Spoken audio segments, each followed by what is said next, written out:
It's a Saturday night. I'm thinking about Warhammer. What are you doing? Here's 3 Gitz lists. Sorry, that's not right. Here's 4 Gitz lists. I just scared my wife. She's over there looking over my shoulder, wondering why she married me. She knows why she married me. It's because I'm really good at Warhammer. High five, babe. No. She's not gonna. No, that's okay. Anyway, so here's 4 Gitz lists that I've been sort of tossing around. Seeing what the community thinks, getting some feedback, stealing ideas off all those nerds in my Discord. Let's have a look. But first, of course, thanks to all my patrons, Baron of Dice, Wybarian. Use code MDG with Baron of Dice to save 5% off your order. I don't even get anything from that. It's just for you guys. It's just for you guys. Okay, let's check it out. Okay. Oh boy. Okay, so here's 4 lists. We're gonna start with the lists that I think are the most out there. Okay, so let's start with this list. So here's the first list. I call this my Moonclan list. It has 3 regiments. It is playing the Morbid Conjurations Manifestations. I don't think that the Gitz manifestations are going to be good for the Gloomspike Gitz this season. It's not that I think that they're bad necessarily. It's just that I think that there's other manifestations that are going to be better. The best one, I think, in the Dankhold or Lore of the Everdank, I can't remember what it's called. The one that I think is the best is the Moon. I think because it can stand behind trolls and give those trolls the +1 to save. But beyond that, I don't think it's particularly good. It's too slow to keep up with Snarlfang. The Moon doesn't do much for Moonclan, like for non-Squig Moonclan and for the Squigs. It just doesn't do very much. So I'd rather have a Purple Sun, I'd rather have Shackles, I'd rather have Gravetide. Gravetide is better than Mork's Mighty Mushroom, and then the Scuttletide is just not very good, and the Arachna Cauldron is giving you extra casts to cast what, right? Like, there's not really any good spells. So I'm kind of cold on that right now. I'm going to be taking Lore of the Frazzlegit in all of the lists. I think that Lore of the Frazzlegit is just a 100% upgrade. I'm taking it every time. And then as far as battle tactics goes, I'm leaning towards, I think for almost all of these, I think for every one. I might be wrong. But right now, I'm kind of feeling, like everyone's kind of getting cold on battle tactics right now. Like people aren't really digging them all that much. So I think for basically all of these lists, we're going for Scouting Force and Restless Energy. Almost all of them. Not for all of them, but we are going for Scouting Force and Restless Energy here. Some other options that we could do would just be, I think, Master the Paths would be another one that we could do if we wanted to. Yeah. But I don't know. I'm still kind of figuring this out, but Restless Energy and Scouting Force, I think, are what I'm leaning towards right now. Okay, so let's get into these actual lists. So the first regiment, so as you can see here, this is a Moonclan list. What we're really, so I'll just go through it really quick. So we have Scragrot the Moon King with a unit of unreinforced Stabbas, and then we have 2 units of reinforced, 1 unit of Shootas, and then 2 units of reinforced Stabbas. Up next, we have the Loon Boss on Giant Cave Squig with 2 reinforced units of Boingrot Bounders. And our third drop is a Fungoid Cave Shaman with 2 reinforced units of Fanatics. You can kind of see what we're going for here. For enhancements, I don't think that I've put any in this list, but we have Loon Touched on the Fungoid Cave Shaman to give us that +1 to cast. And what else did I pick here? Artifacts of Power. I don't think it matters after that because with that we're exactly at 2,000 points. So maybe you just take the Leering Get Shield on the Loon Boss on Giant Cave Squig. That's probably what you take. But yeah, I mean the +1 power level on the Shaman is fine. Is that what it does again? I can't remember. Artifact. No, it's a heroic trait. God, I love having everything in the app. It's amazing. Add 1 to casting rolls, right? So that's fine. It'll help us get +1 to our cast really early when we want to cast some spells from the lore of the Frazzlegit. The lore of the Frazzlegit is really good. I like the Git speed. Adding +2 to move to non-trogs right off the bat is going to be very good for helping move a lot of these units up the board. So when you're setting up your units, you'll want to try to keep them wholly, or keep a lot of things wholly within 12 of your casters here. We could also give Loon Touch to the Loon Boss. Instead of getting +1 to cast, we just get another cast. The Lure of the Frazzle gets pretty inexpensive, so that's pretty cool. Yeah, I mean, the Loon Boss is cool because he's more aggressive. He can move up the board and then cast spells, but those are going to be things that you're going to have to tweak over time. So how does this end up looking and playing on the board? So we're just going to pick, like, we'll just throw some, what is this one? Map number 5, sure. So we'll just throw map number 5 out here on the board. So the way that this sort of works in play is we have these 2 huge bricks of Stabas. And what they're going to do is they're going to run out and they're going to grab primaries. That's going to be their number one big job. So if I'm looking at a battlefield like this, the 2 primaries that I think I want to take are probably this guy and the one right in the middle. Our Shudas are going to play a role of sitting either on back objectives, screening out the back line, or just running up and grabbing some objectives that are closer to home. They're going to just be shooting things out and daring our opponents to come at us. Squig-focused is going to take, like a nice position sort of in the middle. What we're looking really for him is to shoot out Fangs of the Bad Moon as a spell. He can keep the moon in its place, for an extra turn, but again, it's not really something that I really care all about. Oh, one thing I should mention, that in this list, we are taking the Gittish Tide, which is the new soggy battle formation that comes with Gitz. What this does is it lets us have extra control on objectives. Right?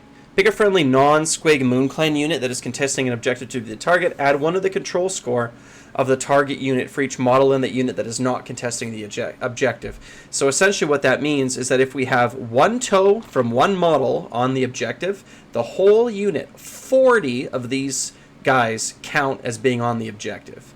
So they do tend to die really quickly and really easily, but what we have is we have 2 units of these soggy, where are they? Yeah, there they are, of these Loon Smasher Fanatics, which, if you haven't been paying attention, have this new Whirling Death ability. They deploy in reserve, and they come out in any charge phase, and they're actually good. I'm sure that you know what these are. If you don't know what this is, go have a look. But they're actually sick, and they're really scary, and we're gonna bait our opponent. It's like, I dare you to come in at me, and we don't have to have the whole unit on the objective. We just need to have a toe on the objective, and then these guys can really go to work. And then, of course, we have our Fungoid Cave Shaman that's going to sort of sit in the backfield, just casting spells and doing his thing. And then, to really kind of seal the list off, and to help us with Scouting Force, we have 2 reinforced units of Bounders. They can be sort of deployed behind units of Stabas because they can fly, right? So they're gonna rip right over. And we're going to use them to punch into our opponent's backfield and to, kind of fight wherever it is that we need a real punch. So we have these like quasi-anvils in the army in the form of our Stabas, right, in our huge bricks of Stabas, and the Fanatics that are going to come barreling out, and then we have our hammers with our Fanatics and our Boingrot Bounders. Getting things out of our out of our zone is going to be relatively easy. We have lots of scouts, and we have lots of punch. And also, don't forget too that lots of these units are going to be able to come out of the Loon Shrine. So, like, basically everything is coming out of the Loon Shrine here. So if something dies, that's okay. It can just die. The only thing that we really have to be careful of here, I wish I had my area indicators, like I said before, is Squig-focused or the Fungoid Shaman is going to have like a 12-inch, everybody gets some extra move. So you can see in this situation, the fact that Stabas are kind of slow, if I can get an extra 2 move out of them, we'll be able to really position ourselves onto these objectives, rather than if they just have their movement speed set of 5. These things should just be locked right off the bat. I'm not sure why they're not. Right? Because if we can get 7, and if we can auto-run them, you know, we'll be able to kind of get out onto the board and do what we need to do. So that's the first list. So I tried really hard to make Fanatics playable and work, and I figured that if you're going to make like a Moonclan list, you might as well really lean into this. I don't know how. I think that this is definitely a fun list. I don't think this is going to be a super competitive list, but I think you're going to find that your opponent is super annoyed at shifting all of these units off of the objectives. Some twists on this list, some other things that you could consider. You could consider taking a Trog Sun Champa. He's going to be really hard to kill if he's sitting behind a whole bunch of Stabas, right? He's going to be really well protected, and the fact that he has like a 6-inch -1 to hit is going to would be really annoying. You can play really defensively, and you can throw out these Fanatics to cause a lot of trouble for your opponent. That's definitely something you can do. But yeah, the heroes in Gitz are really weak. Like, there's never, like, whenever I'm looking at heroes, I feel sometimes like it's like I have to take heroes, but there's none that I really want to take, you know? Yeah. Okay, moving on, we have, let's do, what's another list we could talk about? Let's talk about the Trolls list. So this is what, I tried really hard to also make Trolls work, and what I kind of decided to do was to break up this traditional groups of 6 rockets and just go for lists that have 3 rockets instead. Let's just change the map here. We'll try to do a different one every time, just for our own edification. So what this list is Squig-focused the Loon King. Squig-focused I think is best with Trolls because the Trolls actually care about the light of the bad moon. So the fact that Squig-focused gets to delay, he essentially gets to guarantee 3 turns of +1 save for the rockets, be this turn 1, 2, 3, or turns 2, 3, 4. I think is up to you. It kind of depends on what you're going into, like the army you're going into. You don't have to decide in list construction. Obviously, you can decide when you see your opponent. You can even, you know, see deployment and all this, so it's not too bad. I decided to include 1 unit of Fell Waters. I don't think this list is 1980, so there is some wiggle room. You could replace 1 unit of rockets with another unit of Fell Waters, right? It could be 2 and 2. This could be definitely something, I think this could actually be super good if you wanted to do it this way. I decided to go with 3 rockets and a unit of Fell Waters. I think that's just because I was mixing up the lists. But they can kind of go together in pairs, right? Where the rockets are in the front and then the Fell Waters are in the back. They're also scouts. They're all infantry, so they're all scouting units, which is cool. Our second regiment is one that we've seen before and one that we will see again. It's a Loon Boss on Giant Cave Squig and 2 reinforced units of Bounders. And then our third regiment is Trog's the Sun Champa. Oh, this is wrong. Oh, yeah, no, this is right. With 2 non-reinforced Snarlfang Cavalry. So, yeah, you can sort of see how this list is going to work out. Manifestation lore, we did take Dank Manifestations. We're going with Restless Energy and Scouting Force again. Obviously, we're taking the faction train. So this list is going to play a little bit differently, from the other lists that we have. But I still think it's good. Like, I still think this list is good. Like, now that I see it again, like, I think it's pretty cool. So what our rockets are going to do, our rockets are going to march out onto the map and hold objectives. Is this from, oh yeah, this is from the previous map. We'll just get rid of that guy. So, like, for example, in a map like this, I see that there's 2 green objectives on the side. I'm not gonna look at all the specifics of the thing. I just know that controlling paired objectives is normally good. So it's like, okay, so what I'm gonna do in this is I'm gonna march out my 2 units of rockets, and they're just gonna come and stand on these objectives. Rockets are still really hard to kill, and we are taking the battle formation here of the trolls, right? What's it called? Trog herd. We are taking Trog herd here. We're going to be really annoying and try to like stand on circles. We're taking different battle formations in every one of our lists here, right? So the trolls are going to be hard to shift. So the rockets are going to move out and stand on these circles and be annoying and hard to kill. the Fell Waters are going to kind of go with them. They're going to support them. So on a map like this, maybe I'll actually deploy them square in the center. Or maybe I'll try to put these rock guts more in the center and the Fell Waters over on this side. I'm not sure. I've never played this list, right? And then Squagrot, of course, is going in the middle. We are taking lore of the Frazzlegit here, but the lore, our Git speed spell doesn't affect trolls. So that sucks. This might be the only list where I actually consider taking the default manifestation lore, or sorry, the default spell lore, so I can teleport maybe a unit of rock guts onto an objective. This is 15 wounds on a 3-up, 5-up when they're under the light of the bad moon. And they heal. It's 3 rock guts is still really tanky. It's still really tanky.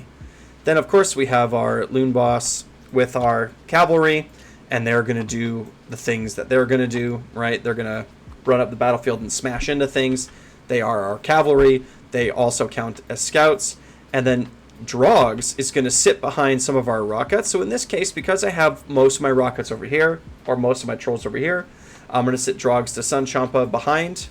And then my Frazzlegits are going to be running up and just like pinning my opponent if I can, to give my trolls time to move out the battlefield. The way that these units are going to work. This is how many drops am I in this list? Am I 3 drops? 1, 2, I'm 3 drops here in this list. So if I have to go first, these guys are going to be roadblocks. They're going to run as fast as they can. With an auto run, they can go 18 inches, right? They do have a movement speed of 12, so they're going to be able to run out early and grab objectives, or they're going to be able to run out and just like be a barrier against my opponent. Will probably turn them sideways. So they take up lots of space. They do take up lots of space. And they're only 100 points. And they are scouts. Like, look how much space these things take up. I mean, maybe on a map like this, maybe what I might actually do is I might just put all of my trolls in the middle. Yeah, like, look at this. This is kind of like 6 rock guts, isn't it? But the thing is that we're probably not using all-out attack on them, because we don't want them to lose their save. We want them to keep their save. We're going to be using all-out attack on bounders. We're going to be using all-out defense on the trolls, but only if it's really necessary. Only if there's something coming in that punches really hard that we want to have that +1 to save against, you know. So you know, these rockets are going to be able to like run up the battlefield. And the Fell Waters are going to come in at their sides, and they're going to use their shooting attacks.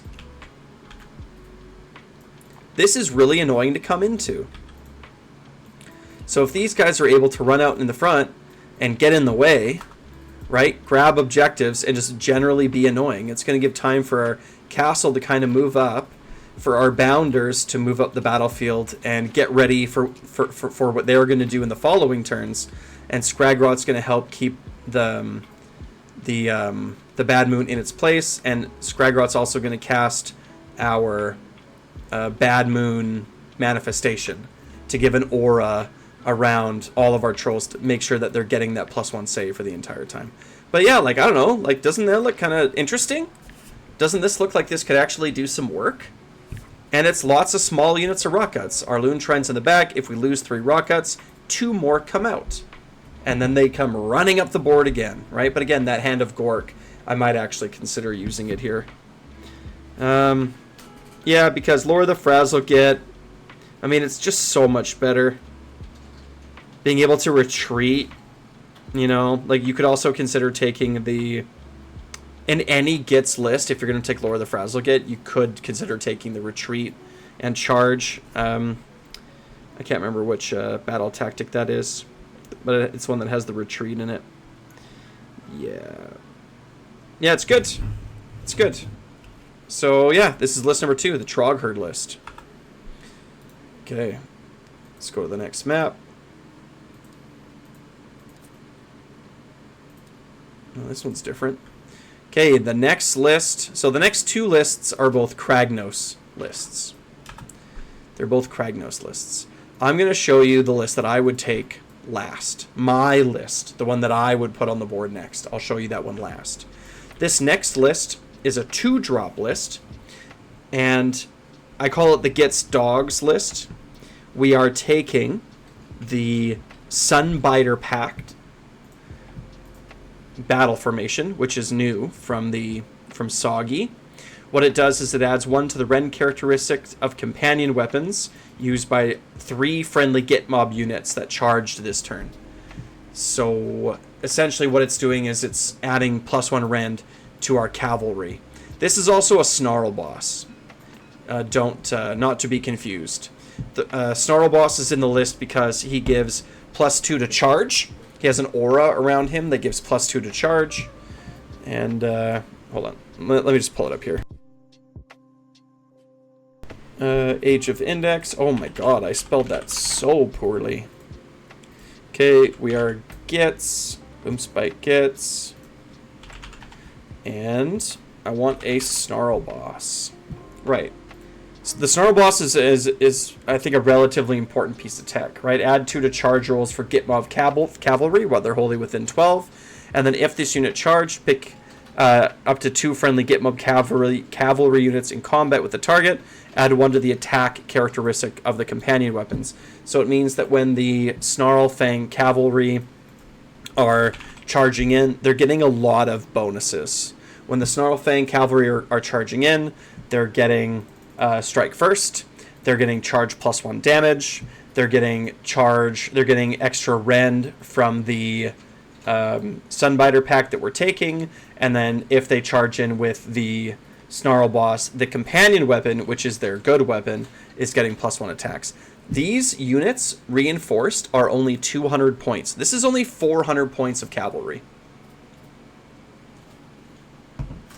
They're really cheap. And I mean, if we want to look at, for example, their points or their value for 100 points, it's actually pretty decent. Right, Snarl Fang Cavalry on the charge are over 5 damage per 100 points. With the +1 rend, which is what we have, it's like 6.17 damage per 100 points on average.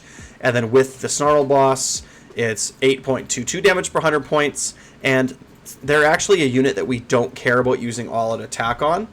Because they strike first, only one of the 2 units can strike first. But because if it's our activation, if it's our turn and our opponent doesn't have strike first stuff, we're going to get to activate with both of these units, right? We'll get to strike first, and then if our opponent doesn't have any strike first, the activation comes back to us. And if we can throw all-out attack in addition, and we're going to be dealing almost 11 damage per 100 points. One group of these guys with all of those buffs, because it's a lot of buffs that we're stacking, can deal 11 damage against a 4-up save for 200 points. And then they die. Who cares? We use all-out attack, right? They get -1 to save. Who cares? And then 3 more come out of the Loon Shrine. Not bad. And again, this is a Snarl boss, not a Scragron. The other regiment is Kragnos with 2 reinforced units of Bounders. And then there's an option here. It's either a unit of Stabas, just to march out and take objectives, with a unit of Fanatics, because who doesn't love Fanatics, right? Again, these are just the take primaries, because not a lot of what we have here is actually going to take primaries. The Spore Spletta Fanatics are 220 points. So there is some wiggle room here. You could almost take another unit of Stabas, right? Or you could also take like some more Snarl Fang stuff if you wanted to. I like the Fanatics. But I think maybe what a better choice is this Regiment of Renown. Kilbo is very strong.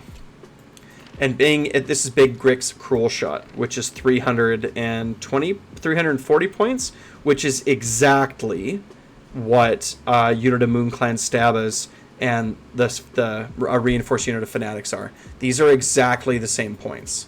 So they just swap out. It turns us into a 3-drop list from a 2-drop list, which I think in this list, in this Kragnos list, I think you want to go first. So if you're 2 drops, you just go first.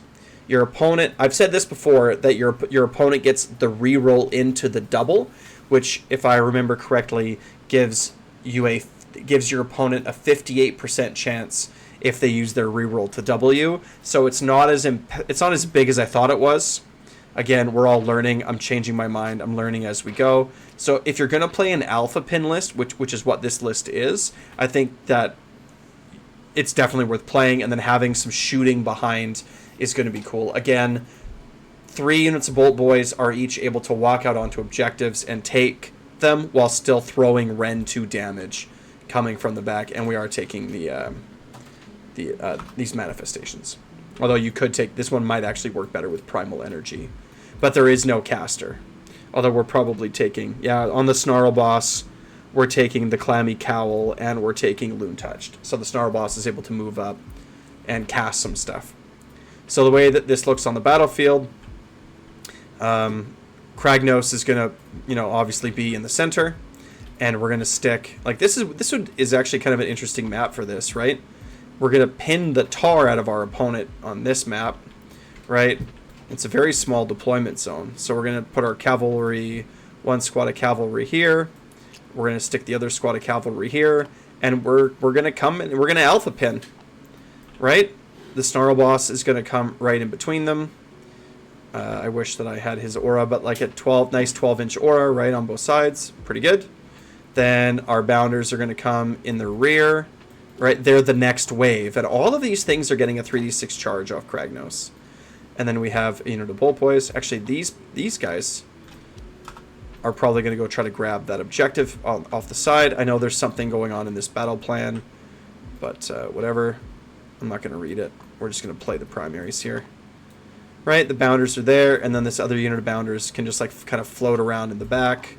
Maybe we'll make a little bit more room for them here so they can come up a little bit closer. Right. This all looks good, and the bounders come up right from behind. And then, yeah, we'll throw this other unit of Bolt Boys in here. Probably not right in front of Kragnos. Right, but they're going to kind of come out here, and then the Killbow can kind of position himself wherever, something like this. Nice, in a nice central position. The Killbow's scary. Right, and if you're taking the Fanatics, the Stabas would probably try to grab this objective maybe and throw out the Fanatics in any direction that they wanted to. Right, I think, right. And then, yeah, like, look how crazy this is. They move 12.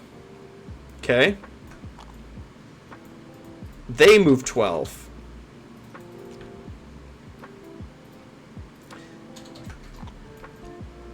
The Snarl Boss moves 12.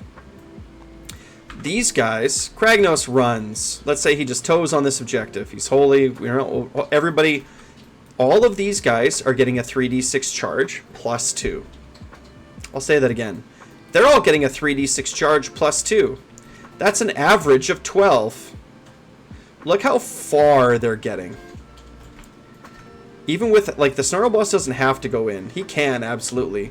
But look how far we're reaching across the battlefield. And this is on average. We're going to get at them. Right? And then the second round is just going to be a unit of bounders. Right? These guys are going to run off and do their thing. Right? The Killbow is going to maybe move up. The Bolt Boys are going to end up here. These Bolt Boys are going to end up somewhere over here. Right? And they're just going to be shooting. They got to stay away from this place. Well, actually, they're fine. The Killbow's got to stay away from the place of power. But this is how the army's going to sort of unfold. Alpha pin. And, yep, maybe the bounders don't even need to go over there. The bounders could probably be, like, sharking over here, and the Bolt Boys could be running just to tow on. Right? Could be looking something like this. Pinned, and then bounders coming in next round. Right? And then everything just sort of moves up, right? It's an alpha pin list. Deny your opponent's scouting force. Go first. Deny your opponent getting out of their zone. Do you know how many of their tactics you're going to deny if you can stop them from getting out of their zone? These things are all going to die, fine. But then the bounders are coming in on the next turn. They're not going to get out immediately, right? And don't forget, too, there's tricks that you can use with alpha pins. Like, you can try to keep these guys away from them. You don't have to, like, commit to their whole army. You can just tag some stuff in combat and make it so that, if you can, like, for example, let's say that your opponent has their infantry positioned something, let's say that they're on their line, right? Let's say that we back all these things up, whatever. It doesn't really matter. You can just tag them the front of their unit. And then all the other units that are behind them, that are beside them, that are over here, they're not going to also get to fight, but they're going to be stuck behind this line. They're not going to be able to move up. They're going to be pinned in this deployment zone, right? So these things might actually survive for a little bit. They will deal damage when they charge in, but they don't necessarily have to. They can just be annoying, and they can come back out of the shrine. I don't think that you could split up these dogs. Oh, no, yes, you can. You could also go with 3 and 3 if you wanted to. That might be worth testing out. Instead of, like, buffing them up, you just, like, have these waves of trash that are just going to come in and pin your opponent everywhere that they need to be pinned. And then when they make holes, the bounders come charging in and blow things up. And then, you know, you're shooting from the back the whole time with bolt boys and kill bows. And then as things die, like every 3 dogs that dies, then another 2 come out of the Loon Shrine. And it's just this never-ending charge of dogs and squigs, right? Like, pretty good. Alpha pin. Definitely worth playing. Okay, next map. We're going to go map number 8 with deployment zone number 8. Do we have too much terrain? Okay. This thing is locked here, I'm sure. Nope. Why can't I grab this? Delete. Okay. Map number 8. Okay, so this is the list that if I was going to put on the table today, this is what I would put on the table right now. I'm taking the Squig-focused Battle Regiment. It is a 3-drop list. Just a 2-drop list. And it's kind of a combination of, it's very similar to what I was saying before, but instead of taking lots of dogs, we're cutting back on dogs, and we're taking squigs. We're taking lots of herd. So squigs are going to deal a lot more damage. The disadvantage with squigs is they're very bad at controlling the primary because the whole unit only counts for 1 control, and they are not infantry or cavalry, so they're not scouts. But I think that this list is going to deal a lot more damage. So it's a squig boss with 2 reinforced units of herd and 2 reinforced units of bounders. Lots of squigs going in. And then it's Kragnos with a snarl boss and 2 single units of dogs. The idea is the same, but the dogs are not going to deal very much damage at all. They're going to, and this list is exactly 2,000 points. So Wave 1 is the Snarl Pack Cavalry. So let's see, let's just have a look at this on the table, how we would deploy this. And I also think that, yeah, the Squig boss has Loon Touched. And I think the Snarl boss has something. So we do have a Wizard. And then the Snarl boss has Leering Git Shield. Because he's throwaway. So if our opponent tries to kill him with lots of stuff, he's just going to be throwing mortals back. But he's just kind of a throwaway unit. So yeah, I mean, like, we're going to set up, you know, something like this. Our dogs are going to get turned to the side. State. We're going to turn these all to state 1 because I just hate the trees. I hate the trees. I wish that this is how they came by default. Because they're not actually terrain. You can just walk on them. And then we're just going to lock them all. Cool. So if we just deploy like this, they're going in. Like I said, they have a 3d6 charge after 12 movement speed. And they get +2 to charge because of the Snarl boss. So with Kragnos and everything else, there's only 2 objectives on this map? Really? Oh, is this the one where you get points for controlling terrain? Right, that's it. Right? If you have more life root points. And life root points you get from each piece of terrain. So we're trying to control lots of terrain. So we're going to pin with this. And then we're going to, as the as our squigs move up the battlefield, right there, sort of wave 2. So how I would position them here is I'd probably position them something like this, right? They're going to sort of be on both sides. They're going to be packed a little bit tighter than this, but, you know, TTS, it is what it is. The Squig boss is going to be somewhere, you know, not right in front of Kragnos, but he's going to be whatever unit of Squigs I think is going to go in first is going to get the touch, and then the Bounders are coming in as the third wave. Right, so it's like maybe this unit of Bounders is just going to pop over here and grab this objective or this piece of terrain early. I guess I got to deploy out of here. Right, so we're going to go like 12 inches. And then, so it's going to be about 24 inches. We're going to do this is the average. We're going to do a pin. Right, we're going to pin with this. We're going to deal some damage and throw some stuff away. And then the stuff's going to die, whatever, as this stuff moves up. Kragnos is probably going to have to move up a little bit more than that, right? And we're going to control terrain.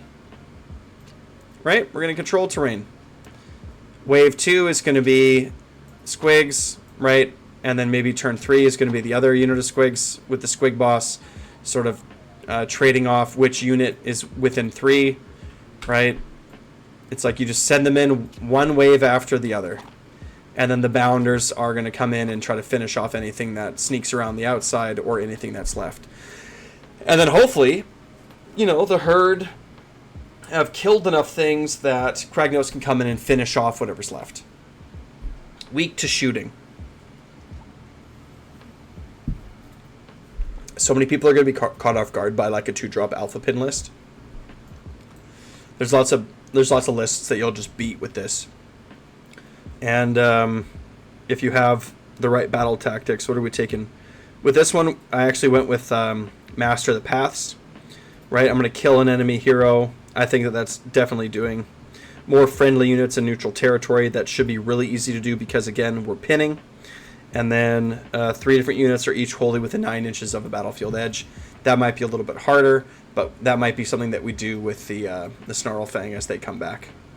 Right? We need to have units in both of these corners, but it's not like people are getting all those points from all their tactic cards anyway. But being able to kill a hero should be pretty easy to do. Like we have lots of damage coming in, lots of Squigs, right? And then Kragnos is going to come in and just wreck whatever's left over.